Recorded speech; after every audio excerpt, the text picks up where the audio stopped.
Greetings, PLO Order. Welcome to the new episode of our weekly videos. This time the topic is a fun one, comparing different lines and how to select which line is better. And normally, when we want to compare two lines, we just make a mathematical model of both of them and see the outcome, which one has higher EV, based on our assumptions.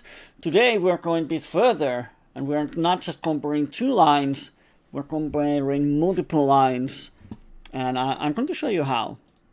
The thing is, we're going to build a model, and to compare two lines, variables should be the same in both. If we compare 3, 4, 5, 6 different lines and outcomes, once again, the less we have differences in variables, the more accurate the model is, the more the output weights for us. But the thing is, in reality, this is never true.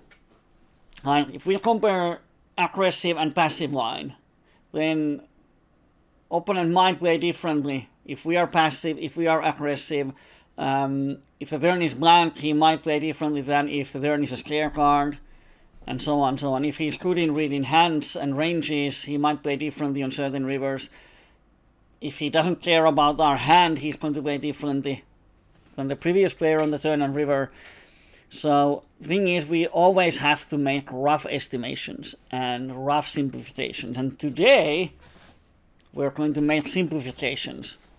But it's necessary to get the idea.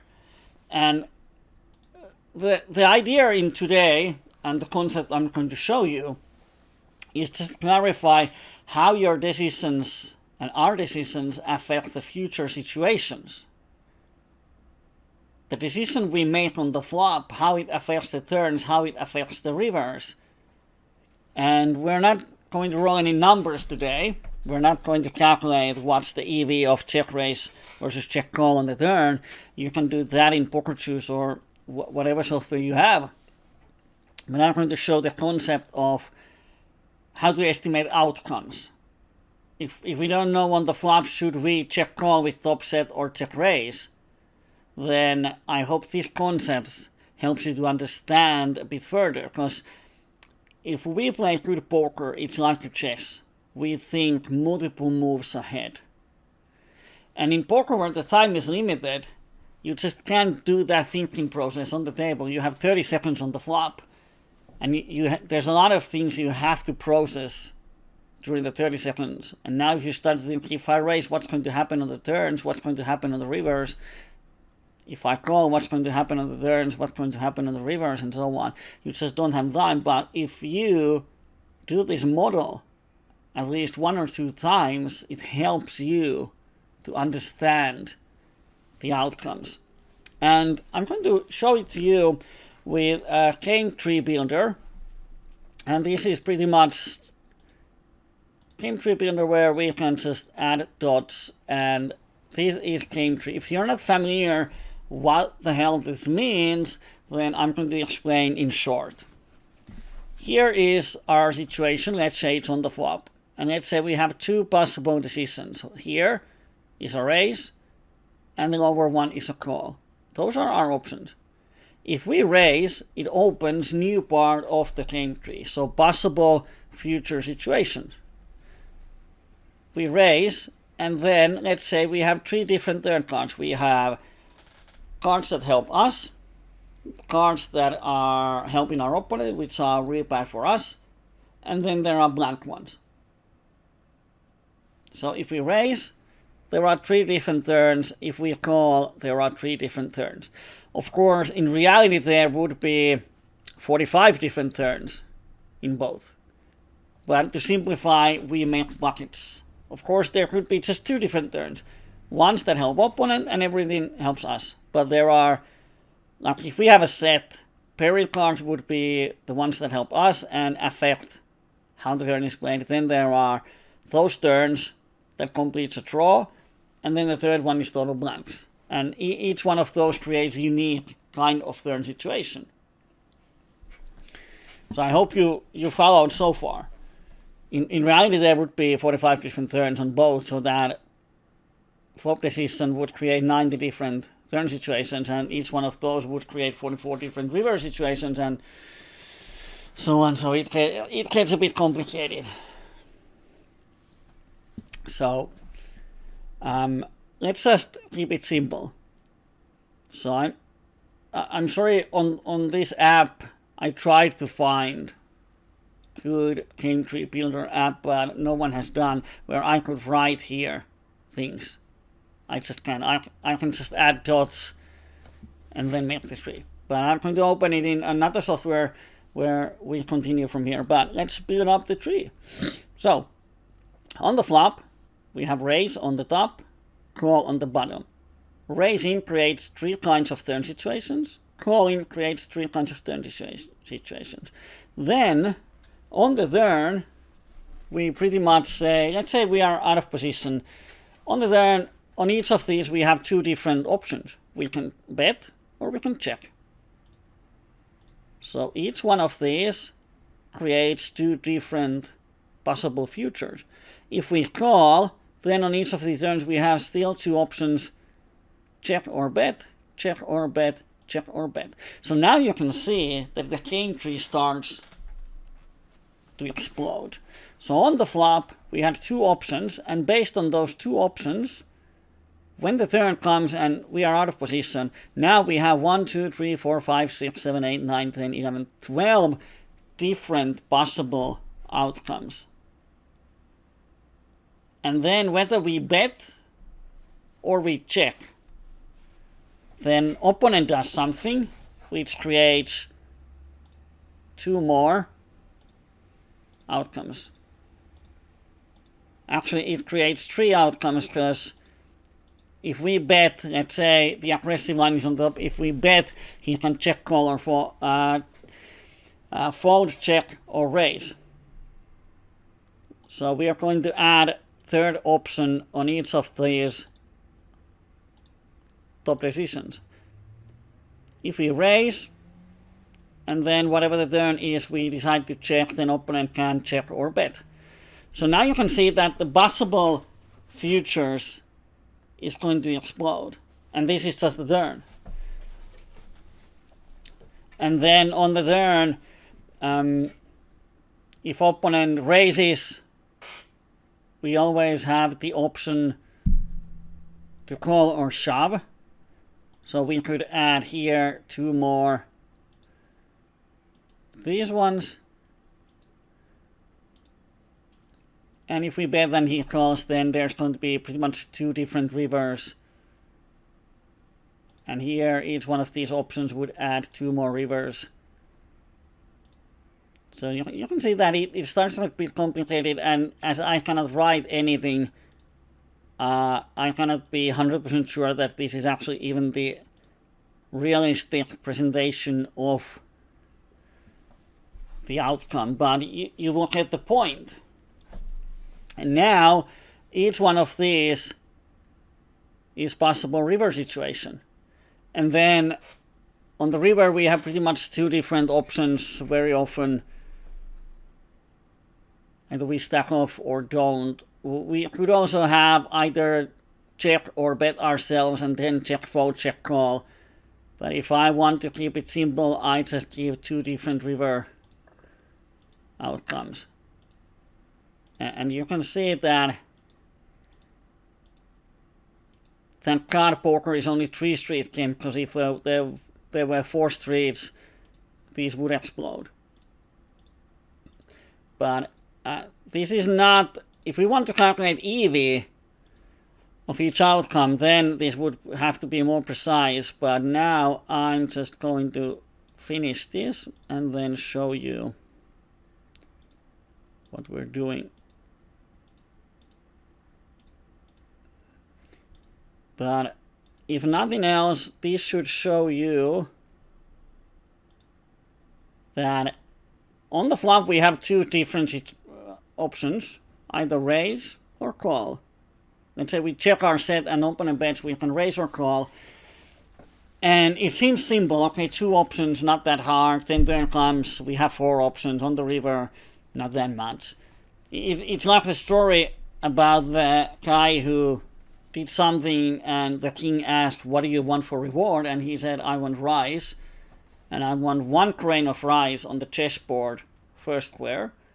And then for each square, you just double the amount of grains. And king thought that, oh, that's cheap. It can't be that many grains of rice. But in the end, it's more than there are grains in the world. So when something starts to expand exponentially, you can see that now we have shitloads of river situations. So what we're going to do is I'm going to export this as a picture, as a tree. And here is our game tree now open in whiteboard software. And what we're going to do is we're going to highlight these different kinds of situations. And let's keep it simple. Let's say we have good outcomes, which are green ones. We have bad outcomes, which are red ones. And we could have yellow ones, which are negative. And then now we have a million different rivers.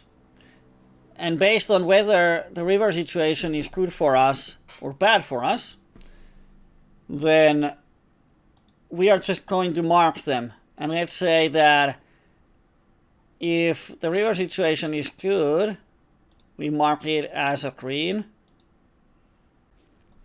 Now I'm just putting up things, not really sure about this, which would be the correct one, but I'm going to show you just the basic idea of how to do this, because if we would do this for the actual hand, this would take a long time. Because the idea is that now each ending branch of the king tree has an outcome, whether it's good or bad. And we can see that when we raise, there's mostly green, some yellow, some red. All right, I saved some time and did it all the way to the end. This would be a lot more better if we had an actual hand and I could write down all the possible outcomes, good, bad, good turn, good river, what are the good turns, what are the good rivers. The thing is that to create that, it would take a lot of time. And the idea of the video is not to show you one hand. Of course, if you don't understand the concept, then let me know. Maybe I can do it and then just show the results for you. You can see what I mean. But here's the thing, that this blue situation here is our situation on the flop. We have the top set, we check opponent bets. And then there are possible outcomes of the situation. And first, we open 2 branches on the king tree. To the top is where we raise, to the bottom where we call, and then we have 3 different kinds of turn situations, and so on and so on. And when the king tree branch ends in the end, it means that the action ended, the hand ended there. And the green dots are when the hand ended in our favor. Red ones when the outcome was not good for us, and the yellow is pretty much break-even-ish. And of course now it assumes that all the branches or all the end branches are with same probability, which is not true. Some of them will happen more probable, so we should add weight to those. And then even the EV. So how probable the branch is and what is the actual EV. And if we do that, then we would mathematically calculate every possible outcome, and then we could go back and see which line has more EV. We could do that in some softwares, but the problem is we have to do all kinds of different turns separately. And there we will see that 1, 2, 3, 4, 5, 6, 7, 8 times 6, we will have around 48 different kinds of turns and rivers. if we have three different turns and three different rivers. Good for us, bad for us, and blank ones. So it would be really complicated. And the idea is not to tell you that, okay, the EV of a race is 10 pp's more. The idea is to show how complicated the game tree is and why it's so hard to actually calculate the EV, whether we should race or not, because there's so many variables that we have to consider. And here you can just see that what seems to be simple decision, then after turn, after river, creates a whole bunch of outcomes. But if we can clearly see that, okay, racing creates a lot more better outcomes than check calling, then probably racing as a standard would be a really good play. And if you want to do this work, then it's probably easier to start with a turn where we have two options, race or call, and then we will have three different rivers and then 2 or 3 different outcomes or possible decisions. So in the end, we would just have 12 to 18 different outcomes, and it's much more easier to calculate. But this is something that I've done before. We had PokerJuice, and of course now with PokerJuice Cloud, it's even easier to compare 2 different lines on one certain board. The thing is, you can add multiple boards, but for one board you can easily compare lines. But back in the days when we didn't have these fancy softwares, then this is what I did, because I wanted to know how should I raise or not, should I check call or check fold. Of course folding is easy, but should I check raise or check call with a draw? And then I did this, I just started to draw lines on paper and decided that, okay, we have 2 options, and then let's say on the turn there are 3 different turns. There are ones that complete our draw, ones that pair the board, and then there are the blank ones. And then different outcomes, and so on and so on. And it really helped me to understand how the line is constructed. Our flop decisions are not just isolated flop decisions. Very often the problem is that people play the flop in isolation, the turn in isolation, the river in isolation. Which means that on the flop they just think, what should I do? They don't think about turns or rivers. What kind of board we have, how many blank turns we have. Like, this would be probably different outcome if the board is different, then, or the tree would be the same, but the weight of the outcomes would be different. Because let's say, what color should we use? I'm going to use the this kind of color. So you can see, because I can't put a pointer. Oh, I actually can put a pointer here. Sorry. The thing is that here, let's say we raise, and this line, I'm going to mark it so you can easily see it. This line, and this line mark different kinds of turns. And let's say the weighting is top one is good for us. Let's say that's 24%. Or 20%. Then draw completing turns is 20% and blank one is 60%. On different kinds of board, it would be 20%, 10%, 70%. Or 10%, 10%, 80%. So there would be a whole different weighting. Or if it's very draw heavy board, there are no blanks. Or there are very few, this would be like 20, 60, 20. 20, 70, 10. So very different weightings, which should be then considered in the outcome.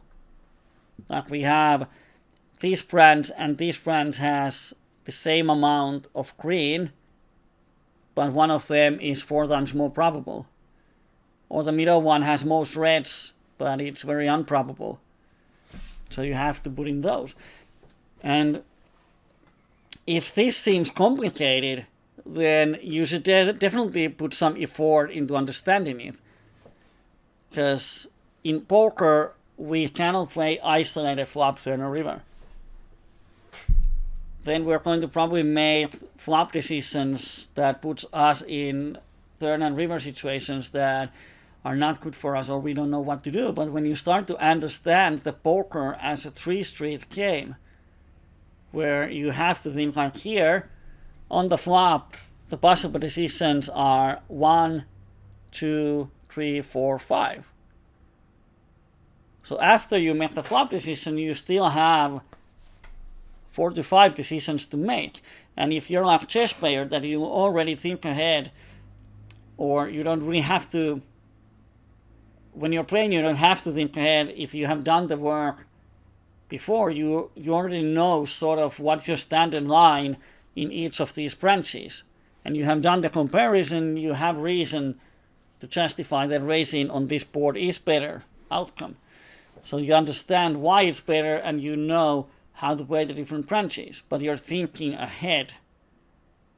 Because one of the most common ways for people to lose money in PLO is to check call medium strength hand out of position on the flop without the plan, without the understanding of the game tree, the outcomes.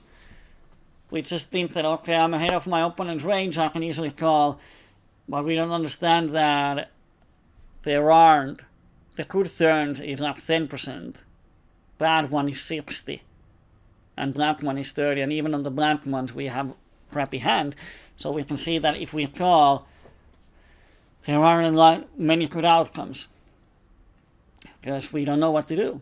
But if we know how to play the turn and river, suddenly the colors on these branches start to change. Because we know that on certain boards we increase the EV by bluff catching, because we understand that opponent is bluffing a lot. We know his range is not strong enough. Or certain turns and rivers we turn our hand into a bluff because we have the blockers and so on and so on. So suddenly the colors might change depending on your skills. So one player, it's all red. For another, there's sparkle of green, which means that, okay, he can check call because his outcomes are better than player who's not as skilled. So you always have to understand how your skills also affects the outcome. If one player you see on the stream or video check calls the flop with try overpair, it doesn't mean that you can do it profitably. You can think yourself. If I check call the flop, turn is black and opponent bets, what do I do? If you don't know, then probably you shouldn't even call the flop. So that's my game tree presentation. I hope I would have time and effort to make the whole game tree, but as you can see, we just splashed color in imaginary game tree, and it takes a lot of time then to actually do the calculations. It takes a lot of time. I've done it for fun and to learn, but we're not going to do it here because I don't have a good software to do it. If I had automatic software where I could just add probabilities on these dots, then that would be awesome, but I don't, so I'm not going to do it. But if you're interested in this, or you're interested to see how this game tree building with probabilities and outcomes actually happens, then let me know. I could do it on the stream, let's say from turn to river, to make it a bit more simplified. So everything is possible if we decide to do so. But I hope this gave you some thoughts about what game tree is and how it works, and then how poker game is played from flop to turn, from turn to river. If this was all familiar to you, then congratulations, your poker understanding is on a pretty good level.